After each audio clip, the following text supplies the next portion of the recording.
Hello and welcome to The Man from Hildebrand, episode 10.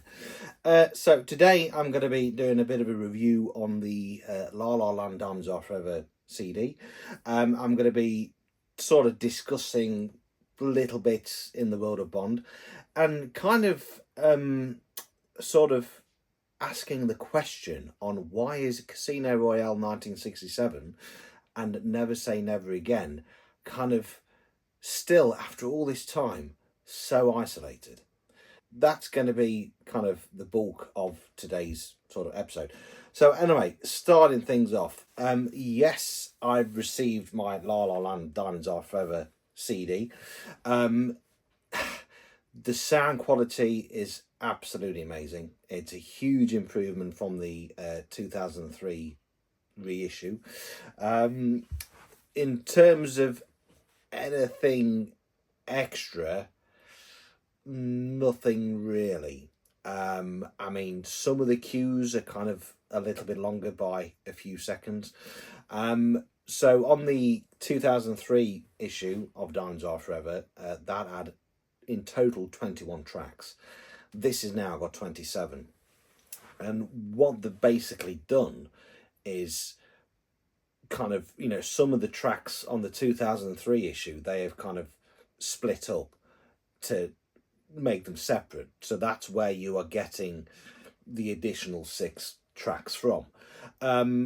Which, by rights, I mean, the La La Land are just following the original, cue sheet. That they are, kind of following what was intended.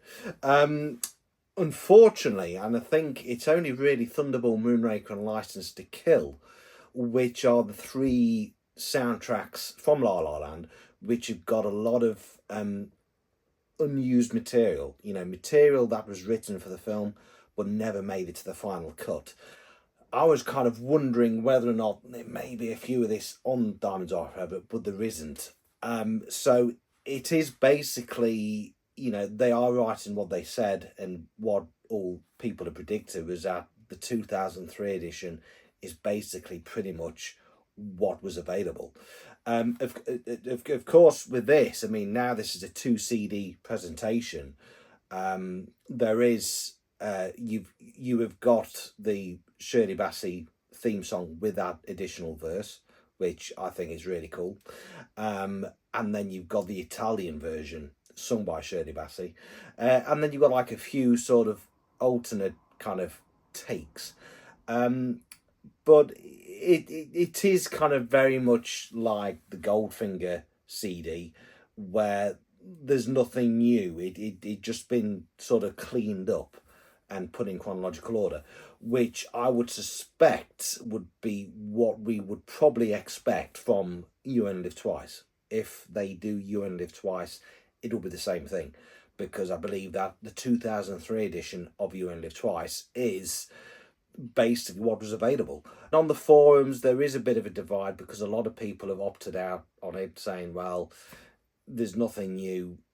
I'm not going to spend X amount of money on something which I've already got, which I kind of get. I was very much like that when they announced Goldfinger, and even when La La Land did Live and Let Die, because I looked at the track listing and I thought, well, there's only additional 4 tracks on that. Is it really worth it? But me being a completist, I'm thinking, one day we may well get the entire James Bond catalogue from La La Land, and I want all the cases and the spines to be the same. So yeah, but yeah, Diamonds Are Forever. It's there's nothing really new on there apart from that extra verse and the Italian version, but the sound quality is absolutely immense. It is literally crystal clear. So again, they've done a really fantastic job with it. So May the 1st came and there was no announcement from La La Land. People were thinking, oh, okay, we may get another Bond. I was kind of thinking, I think I personally would predict June or July. I just think a month is way too soon for another Bond title.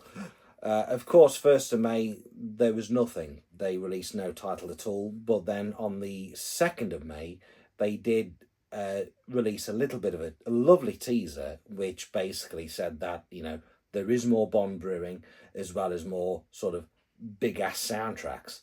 So that to me sounds very promising.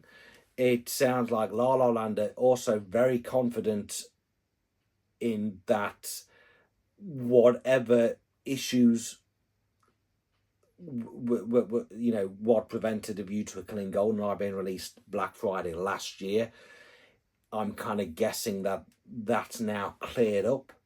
And, how many more Bond titles we will get this year, who knows? What they will be, we don't know. But the fact that they have basically said, to expect more Bond this year is brilliant. My prediction, and I don't know anything, I'm just speculating like everybody else does. I would suspect that we would probably get A View to a Kill and GoldenEye this year, as well as For Your Eyes Only, because it is 45 years. Yes, it's 20 years of Casino Royale. I still don't think we will get anything from the Craig era yet. And I don't think there's much of a market for them than there is for the older scores. So 2027, I would think would probably kind of round off the sort of La La Land collaboration with Bond, because it sees the 60 years of You Only Live Twice, 50 years of The Spy Who Loved Me, and 40 years of The Living Daylights. They are really kind of the last three titles to be done. Yes, there's still From Russia with Love and Doctor No. They might they may remaster them, but sadly they aren't going to be expanded. So yeah, and the thing is, I've kind of said it before, seems to be a lot of hate towards Monty Norman and the Doctor No soundtrack. What's heard in the film, I'm totally happy with it. I cannot see the hatred. It's usually the narrow-mindedness of people thinking, oh, well, John Barry didn't do that. It's crap. At the end of the day, Monty Norman, he basically gave us the Bond theme. John Barry came along and rearranged it and gave it what we now know. Monty Norman also, scored Doctor No in the typical style that John Barry would. He incorporates the main theme as well as a few other themes. He captures the kind of exotic locations, and he captures the villains. Doctor No's got its own little theme. I just feel like, a lot of people are saying, well, it's not John Barry, it's Monty Norman, it's crap. And Monty Norman seems to have this huge hatred because he took John Barry to court, or was claiming this, that, and whatever. Also, Doctor No was the very first Bond film. Nobody knew what to expect. Nobody knew how to deal with it. The thing is, if Monty Norman went and scored Doctor No, went and scored the following 11 Bond films, we wouldn't know any different. Monty Norman may have eventually created the Bond sound.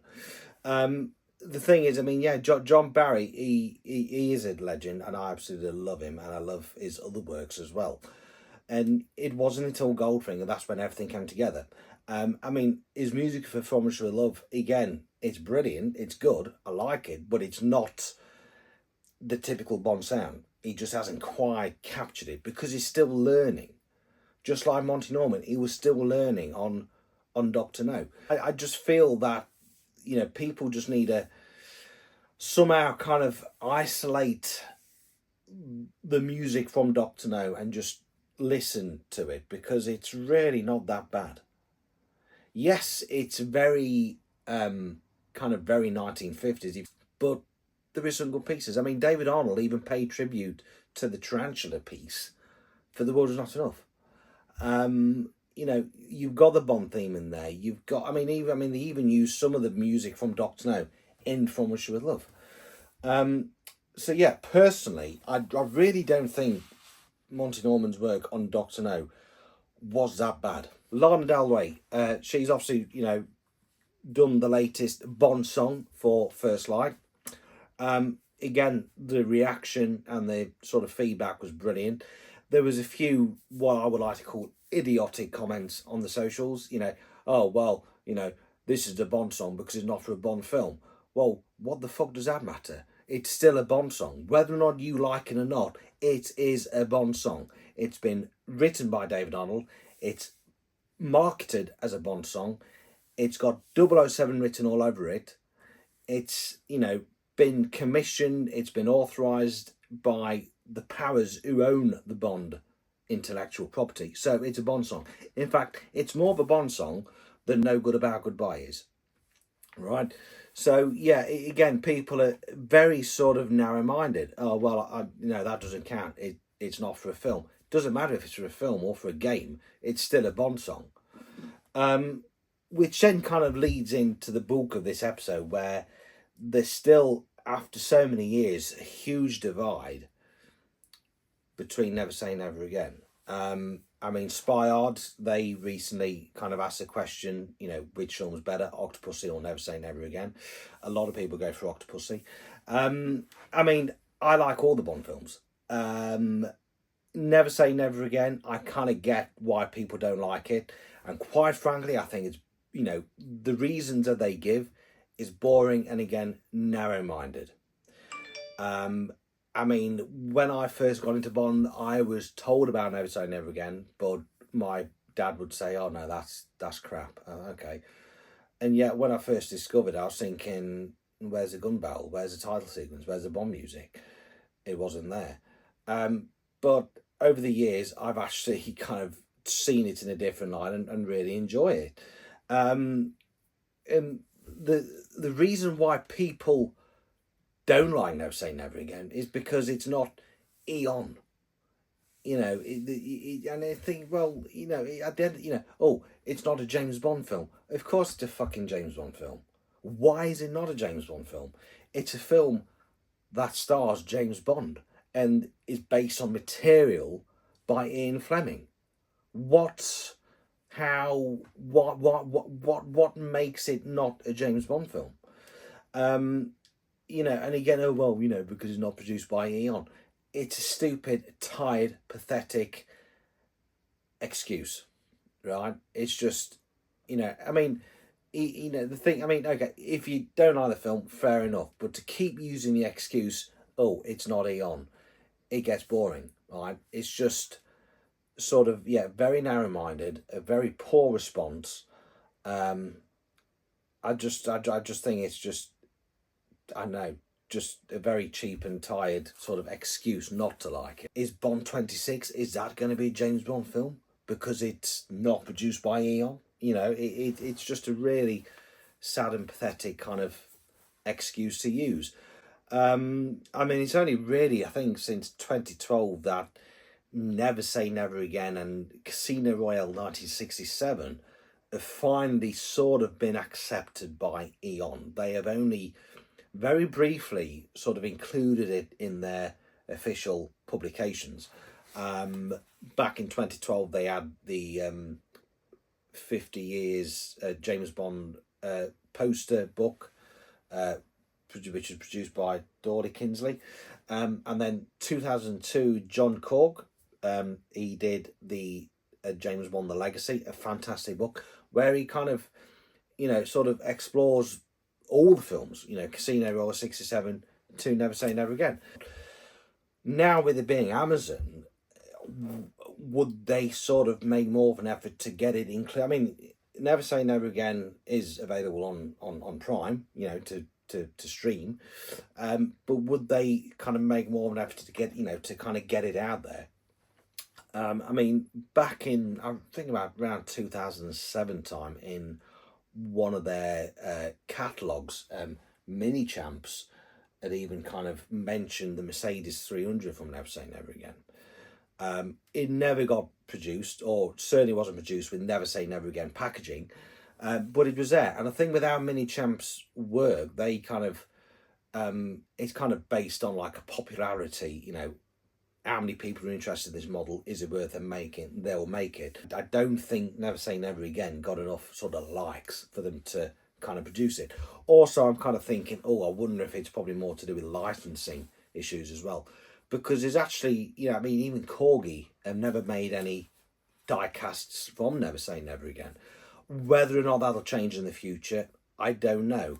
I would really like if it did, because for me, both Never Say Never Again and Casino Royale 1967, they are, at the end of the day, James Bond films. Yes, they are not by Eon, but they are still part of the legacy.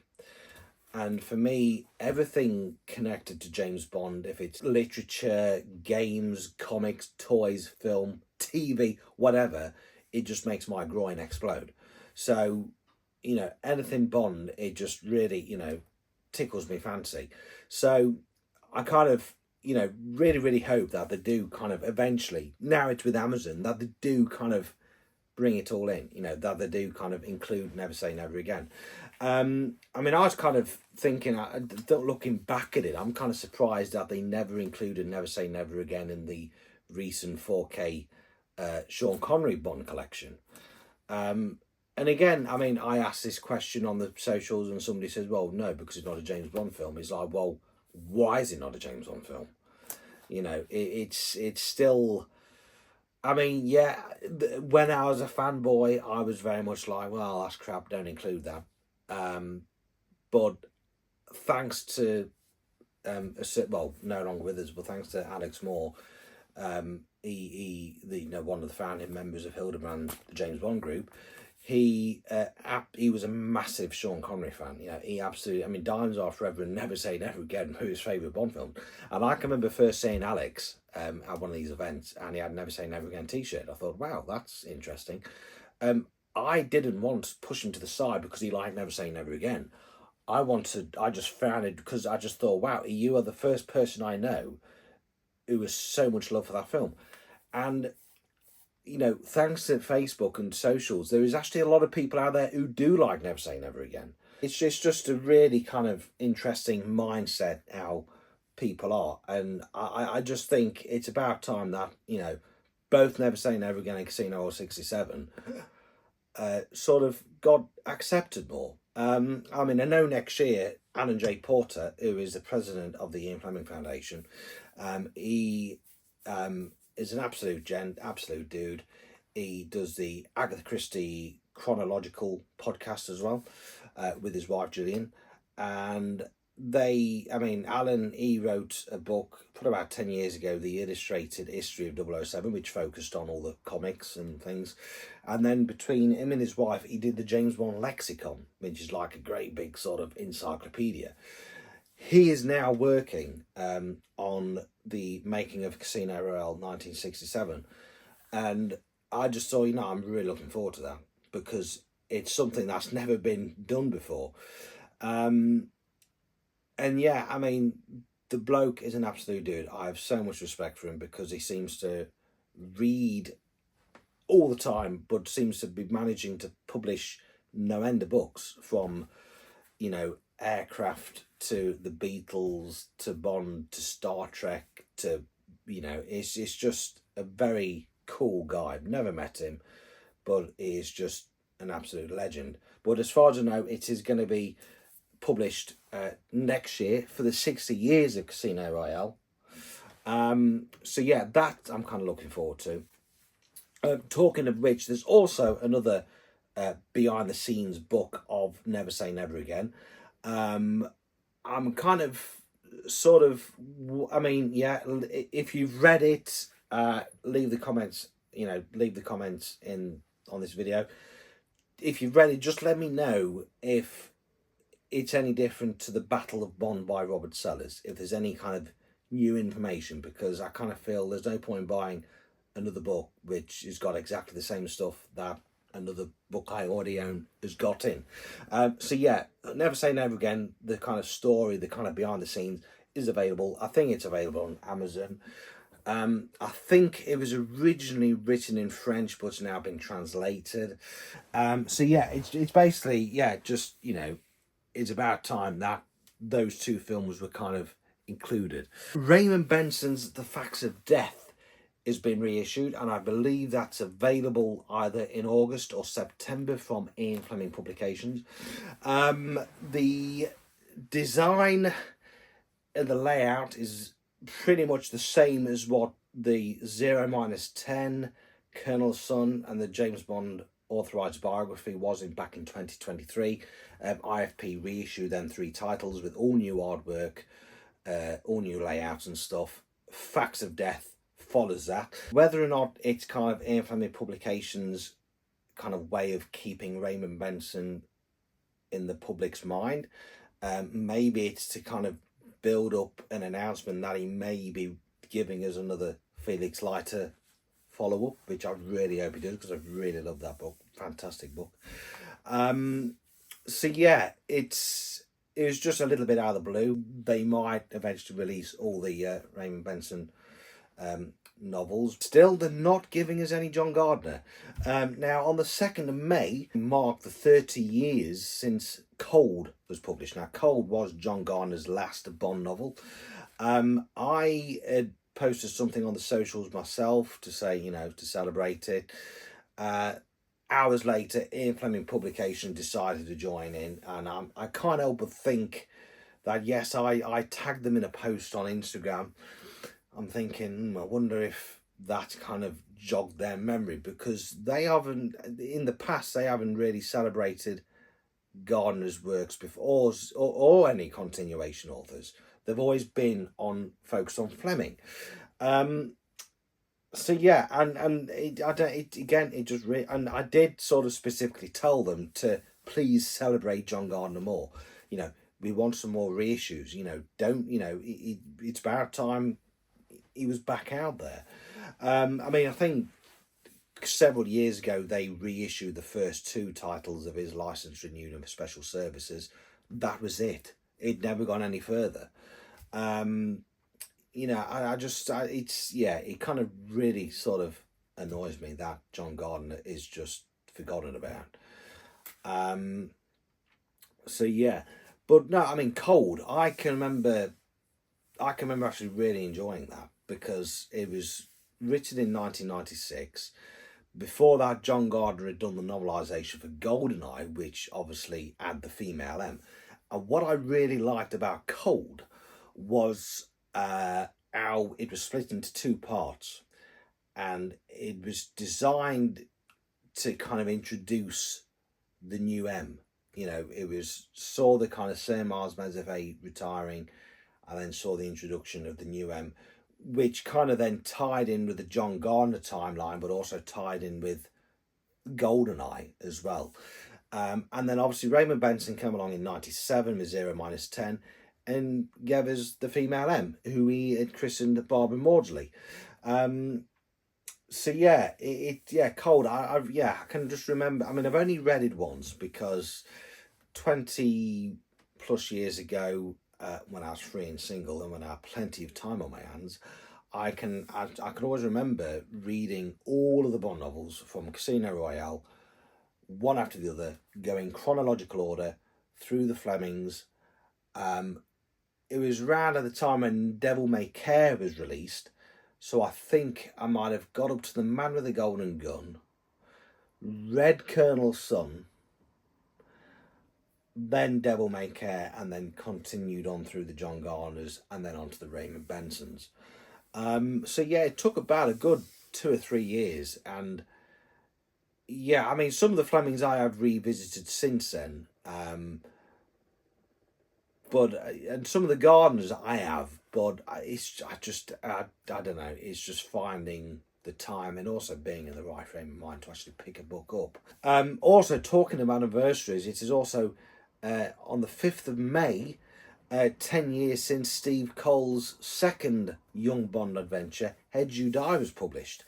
So yeah, that I kind of read once. My favourite of Steve Cole's was Strike Lightning, and that also sees its 10 years in September. So yeah, whether or not IFP will do anything to celebrate them, who knows? I don't know. But yeah, it just seems to be it's currently the kind of reissuing the Raymond Bensons, and they seem to be celebrating Fleming.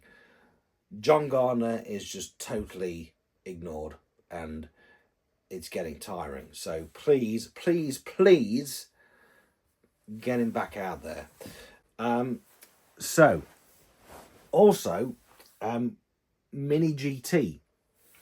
Now, last year before Christmas, I did a little bit of a review, and I was just praising them, saying how really cool they are. I mean, the 1/64 scales, they retail about £20 each. You can get them. You can get various editions. I'm collecting the kind of Japanese ones because I really like the artwork. They have released another 8.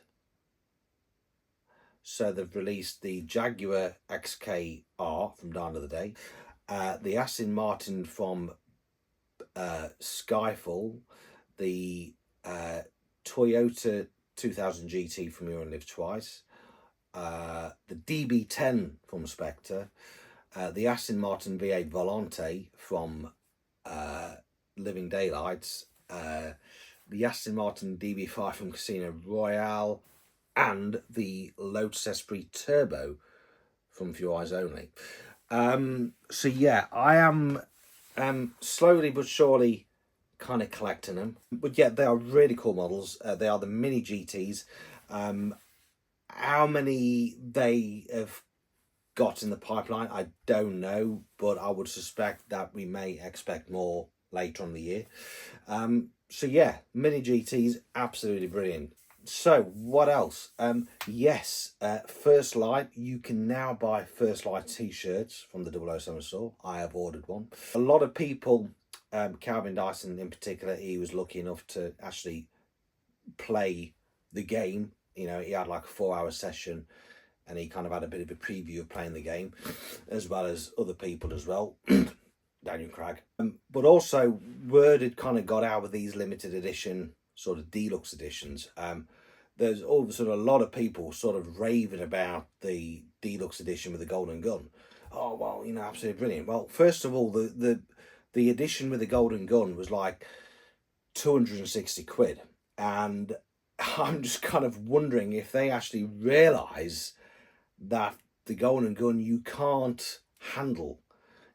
It is glued within the case. You can't pick it up. And I'm thinking they're going to be disappointed when they realise that gun you can't even assemble or hold. You're going to be very disappointed. Whereas the one with the mask was about 150 quid. And I thought, yeah, that mask is really cool. I really like that mask. And yeah, sadly, it's now kind of gone. So never mind. I don't know. I mean, I'm still in two minds. Also the thing is I don't actually think that I'll be able to even play the game. I don't think I'll be able to even hold the controller because of me wrist drop. I think I'll struggle with that. So, but anyway, as I said in the last episode, I'm kind of 50-50 on whether or not I want to play the game, but otherwise I'm just kind of embracing the buzz and the build-up and the excitement. Of course, First Light's going to be out on the 27th of this month, so it's like another 3 or 4 weeks away. So yeah, just be prepared for the merchandise, for the adverts, for the billboards, marketing, all that, TV adverts, radio spots. It's going to be building up. Also, what I discovered is that yet we still haven't heard anything from All Bar Brown. I was told that they were going to be releasing their spring collection. I was told that the collection that they had planned in November last year got postponed due to them launching their Lamborghini range, and that collection was to be postponed till spring. Still haven't heard anything from it. However, I had discovered, thanks to Analyse This Mr. Bond, that the paisley pattern shirt, as seen in First Light, is actually now available on the All Bar Brown store. If you type in the search bar on the website, James Bond 007, it comes up. You've got two sort of colours.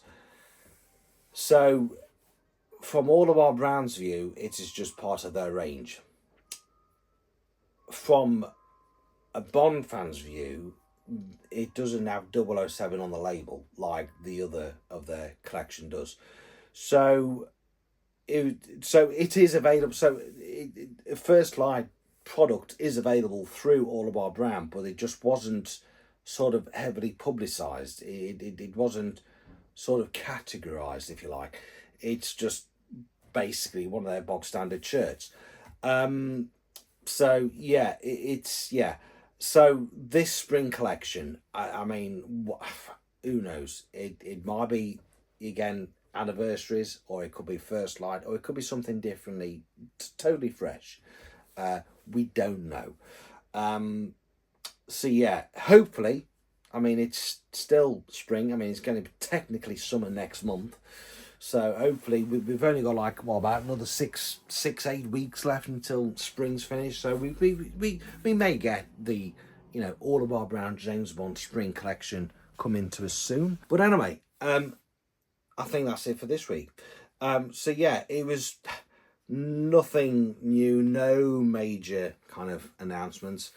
The last episode I did, I kind of was a little bit fancy with it because I incorporated videos. I also incorporated the Lana Del Rey title song at the very end, which triggered a copyright warning. I'm not in bad books by YouTube by any means. It just, I was told that due to copyright, that video would probably be restricted in certain territories, which probably explains why I've only got 31 views. Hopefully, for those who didn't see the last one, due to wherever you were, may now see this one. So yeah, that it's nothing new apart from a couple of new products out there.